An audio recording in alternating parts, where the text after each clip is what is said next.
Hello everyone, welcome back to my YouTube channel that is made with रू।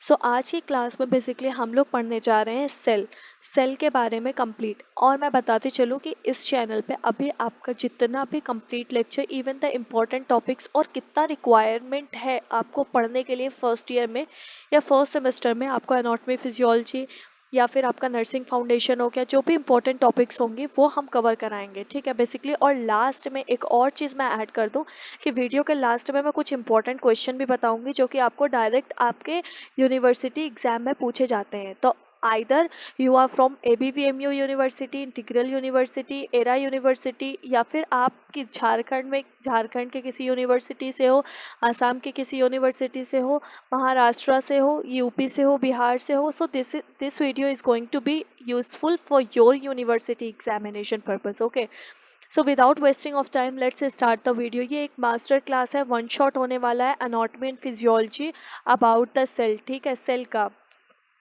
यहाँ पे cell के बारे में हम लोग पूरा पढ़ेंगे। ठीक है, तो बेसिकली हम लोग सेल के बारे में पढ़ेंगे यहाँ पे। ठीक है, सो without wasting of time let's start the video.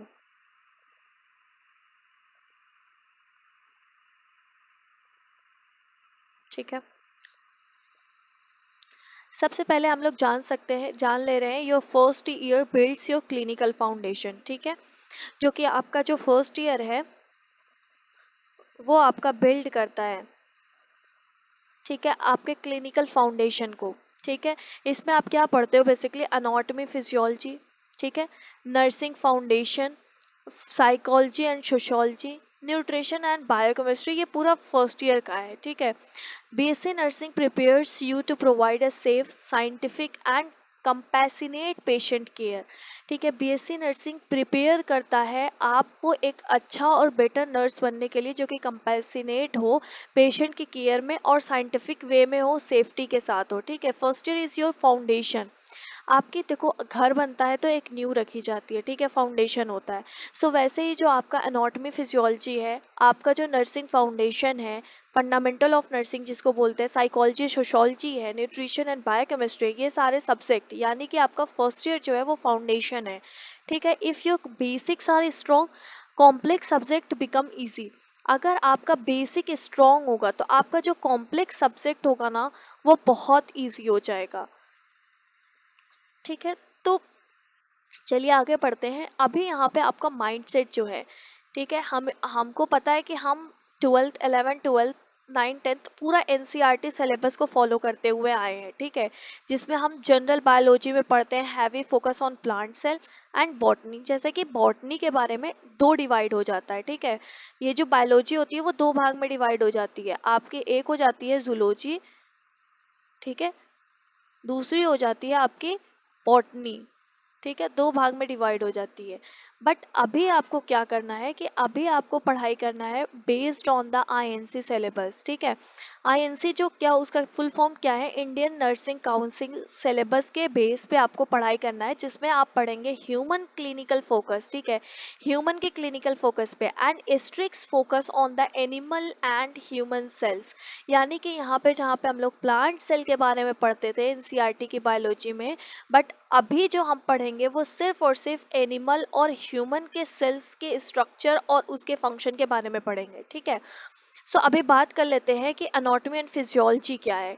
मैंने पहले ही एक वीडियो में बता के रखा है एनाटॉमी एंड फिजियोलॉजी बहुत अच्छे से। ठीक है, एनाटॉमी क्या होता है, the study of a human body structure, what it is, मतलब बॉडी क्या है। जैसे कि अगर सेल है तो वो सेल में क्या क्या है, सेल की साइज क्या है, सेल कैसी होती है, दैट इज एनाटॉमी। ठीक है, लेकिन सेल का वर्क क्या है, function of that particular part is called the physiology. ठीक है, drawing and labelling the parts of the human cell anatomy होता है, एंड अंडरस्टैंडिंग, समझना, how the cell produce the energy or replicates, जो cell होती है वो किस तरीके से एनर्जी प्रोड्यूस करती है, एज वेल खुद को रिप्लिकेट्स करती है, यानी उसका डुप्लीकेशन होता है वो किस तरीके से होता है, दैट कम्स अंडर फिजियोलॉजी। ठीक है, सबसे पहले बात कर लेते हैं the building blocks of the life, that is क्या, सेल। ठीक है, सेल को building blocks of the life भी कहते हैं, ये डायरेक्ट एग्जाम में पूछा जा सकता है। The building blocks of the life is, तो वहाँ पे आपके 4 ऑप्शन होंगे, तो आपका करेक्ट ऑप्शन हो जाएगा सेल। तो यहाँ पे है the cell is the basic structural functional and biological unit of the life. ठीक है, सेल क्या है? स्ट्रक्चरल फंक्शनल और biological unit of the life है, यानी कि जो आपका बेसिस है, जो आपका फाउंडेशन है आपकी बॉडी का, वो एक सेल ही है। यानी कि सेल से ही पूरी बॉडी बनी हुई है। आप 11 12 से पढ़ते आए हो, 9 से पढ़ते आए हो यार, कि सेल जो है the unit, the single unit होती है। ठीक है, जब कई सारी सेल मिलती हैं तो वो किसका फॉर्मेशन करती हैं? टिश्यूज का फॉर्मेशन करती हैं।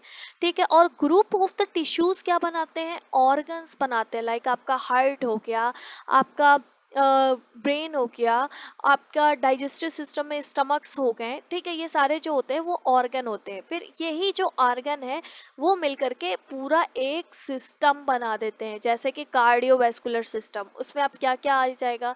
आपका आता है डाइजेस्टिव सिस्टम, जिसमें कि नोज, लैरिंग्स, फेरिंग्स, आपका as well stomach, small intestine, large intestine, ये सारा क्या हो जाता है? एक सिस्टम हो जाता है। उसके बाद एक ऑर्गेनिज्म बन जाता है, दैट इज ह्यूमन बीइंग। ठीक है, यहाँ पे देखो एक हुक पॉइंट है, आप इसको रिमेंबर रख सकते हो। जैसे छोटे बिल्डिंग्स ब्लॉक से पूरा घर बनता है, वैसे ही एक सिंगल सेल से ह्यूमन बॉडी बनती है।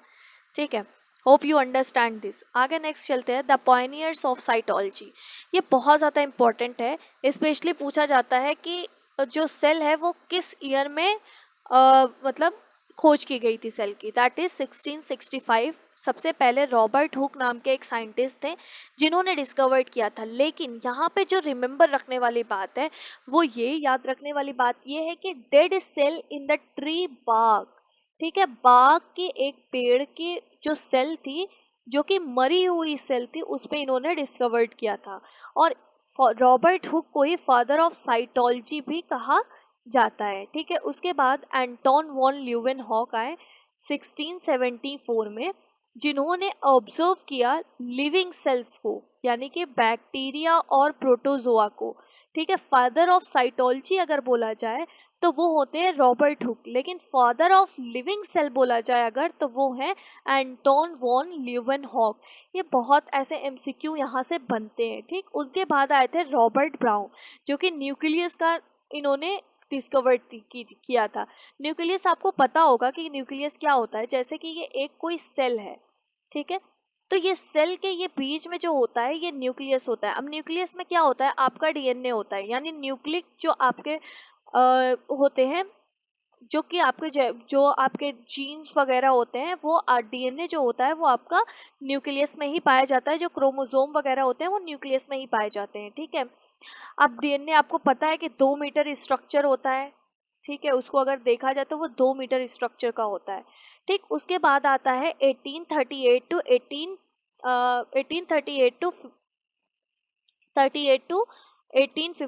जिसमें सेल थ्योरी का आई थी, जिसमें सबसे बड़े वैज्ञानिक यानी साइंटिस्ट जो थे वो स्वान और स्लैडन एंड स्वान थे। ठीक है, जिन्होंने 1838 में एंड 1839 में प्लांट्स और एनिमल सेल्स को मिला करके एक सेल दी थी। ठीक है, जो कि था new cells come from the pre existing sales.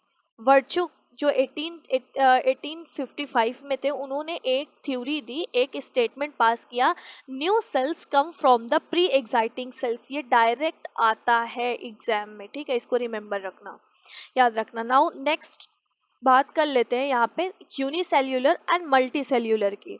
ठीक है, तो यूनिसेल्यूलर क्या होता है? डिफिनेशन की सबसे पहले देख लेते हैं। Made of the single cell, single cell से बने हुए स्ट्रक्चर को हम लोग यूनिसेल्यूलर बोलते हैं। ठीक है, यूनि का मतलब ही होता है एक।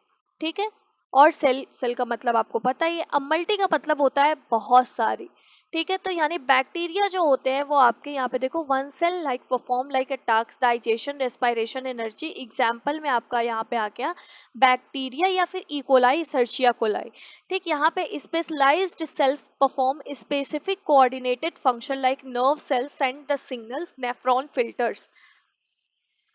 ठीक है, जो कि बहुत सारी सेल से मिल करके बनता है, जैसे कि ह्यूमन और एनिमल्स। आगे बात कर लेते हैं प्रोकैरियोटिक्स एंड यूकैरियोटिक्स। सबसे पहले प्रो का मतलब समझते हैं क्या होता है। प्रो का मतलब होता है बिफोर, यानी कि पहले के वक्त में, ठीक। और यू का मतलब होता है न्यू या फिर ट्रू, आज के टाइम पे, ठीक। समझ गए आप। नो ट्रू न्यूक्लियस, यहाँ पे देखो नो ट्रू न्यूक्लियस, यहाँ पे कोई न्यूक्लियस नहीं होता है, ठीक है। प्रोकैरियोटिक का बेसिक जो आप रिमेम्बर याद रख सकते हो वो चीजें, देखो मैं आपको थ्योरेटिकली नहीं बता रही हूँ, मैं बस एक ओवरव्यू बता रही हूँ। आप चाहो तो आप अपनी लैंग्वेज में लिख देना, ये सारी चीजें लिख देना, इस तरीके से डायग्राम बना देना, टीचर 110% आपको फुल मार्क्स देगा, ठीक। बट आप चीजों को ऐसे एक्सप्लेन कर देना, ठीक है। यहाँ पे लैक मेम्ब्रेन बाउंड ऑर्गेनेल्स, जो कि जो भी ऑर्गेनेल्स होते थे उसमें कोई बाउंड मेम्ब्रेन बाउंड नहीं होती थी, ठीक है। और जो न्यूक्लियस होते हैं वो भी नहीं होते। जो डीएनए होता है इनका जो बेसिकली जेनेटिक्स मटेरियल्स होते हैं वो लोग ऐसे ही, वो ऐसे ही फ्लूइड होते हैं, ठीक है। एग्जाम्पल में आपका बैक्टीरिया हो जाएगा, ठीक है। लेकिन यूकैरियोटिक की अगर बात करें तो इसमें ट्रू न्यूक्लियस पाया जाता है, ठीक। डीएनए इनक्लोज्ड होता है, यानी क्लोज होता है डीएनए, और कंटेन्स द मेम्ब्रेन, ये मेम्ब्रेन कंटेन करता है organelles like mitochondria, Golgi body, और इस तरीके की चीजें यहाँ पे पाई जाती हैं, ठीक है। तो यहाँ पे आप बात कर सकते हो ह्यूमन सेल्स की, ठीक। उसके बाद बात करते हैं, ये बेसिक है, यहाँ से भी एक नंबर के क्वेश्चन पूछे जाते हैं या फिर आपके एमसीक्यू पूछे जाते हैं। द लिविंग वर्ल्ड में जो लार्जेस्ट आपका सेल होता है वो ऑस्ट्रिच का एग होता है, आपको पता है, जो कि visible by the necked eyes. और स्मॉलेस्ट जो होता है वो माइक्रोप्लाज्मा होता है, ठीक। अगर ह्यूमन बॉडी की बात करें तो उसमें जो लार्जेस्ट होता है वो ओवम होता है, जिसमें कि फीमेल रिप्रोडक्टिव सेल्स में आता है। और जो स्मॉलेस्ट होता है वो मेल रिप्रोडक्टिव सेल में आता है, जो कि स्पर्म होता है। लेकिन अगर लॉन्गेस्ट की बात करें, सबसे लंबी जो सेल होती है वो न्यूरॉन होती है, याद रखना, जो नर्व सेल होती है, ठीक। आगे बात करते हैं, यहाँ पे इसको बहुत अच्छे से समझो। ये एक डायग्राम है, anatomy of the human cells, ठीक है। ये एक सेल है आपकी, ठीक है।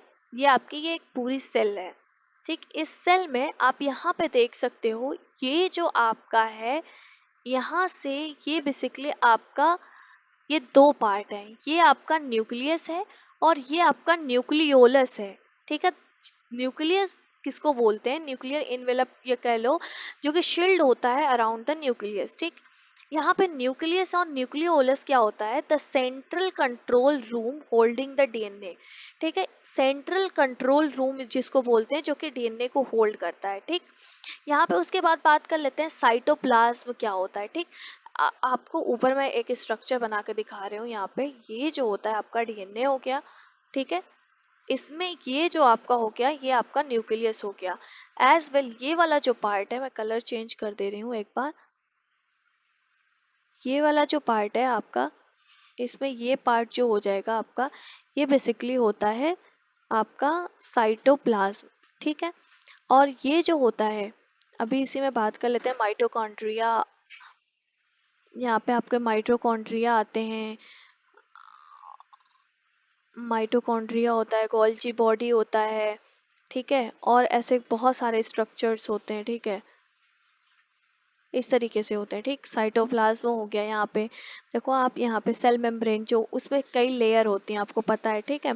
लाइजोसोम्स होते हैं, माइटोकॉन्ड्रिया होता है, गोल्जी अपार्टस होते हैं, राइबोसोम्स होते हैं, ठीक है। एंडोप्लाज्मिक रेटिकुलम होता है, जो कि नो डॉट वाला ईआर होता है, रफ या स्मूथ, दो तरीके के आपके एंडोप्लाज्मिक रेटिकुलम होते हैं, जो कि आपके न्यूक्लियस से कनेक्टेड होते हैं, ठीक है।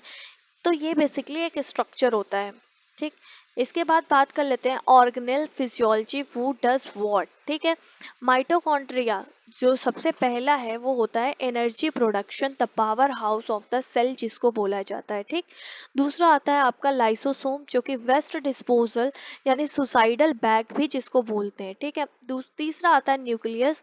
न्यूक्लियस जो होता है वो कंट्रोल सेंटर होता है, holds the genetic material like DNA को होल्ड करता है, ठीक है।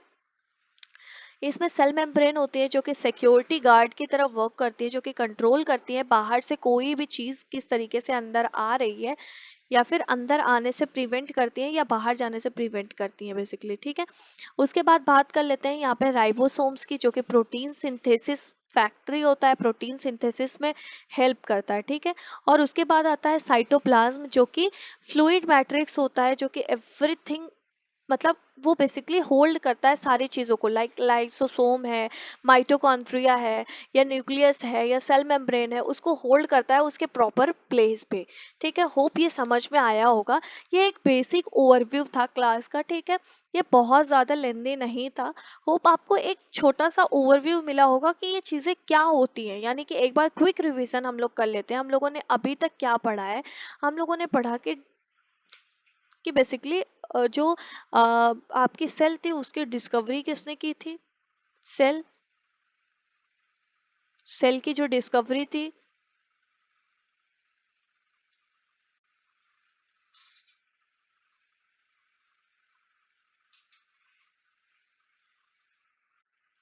सेल हमने पढ़ा है। अभी तक हमने सेल पढ़ लिया है। सेल की डिस्कवरी किसने की, सेल में मतलब कौन कौन से साइंटिस्ट आए, यूकैरियोटिक सेल क्या होती है, प्रोकैरियोटिक सेल्स क्या होती हैं, ठीक है।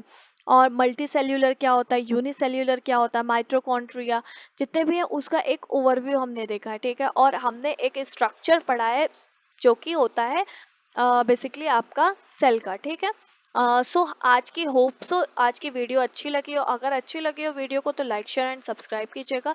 इस तरीके से वीडियो अगर आप चाहते हैं कि ऐसा हो जो कि आपके माइंड में चले कि क्या होता है, जैसे मैं एक बार फिर से रिवाइज करा दूं, सेल क्या है? एक सेल फंक्शनल यूनिट है, ठीक है। सेल से टिश्यू बनते हैं, टिश्यू से ऑर्गन बनते हैं, ऑर्गन से ऑर्गन सिस्टम, देन पूरा ह्यूमन बॉडी का स्ट्रक्चर हो जाता है।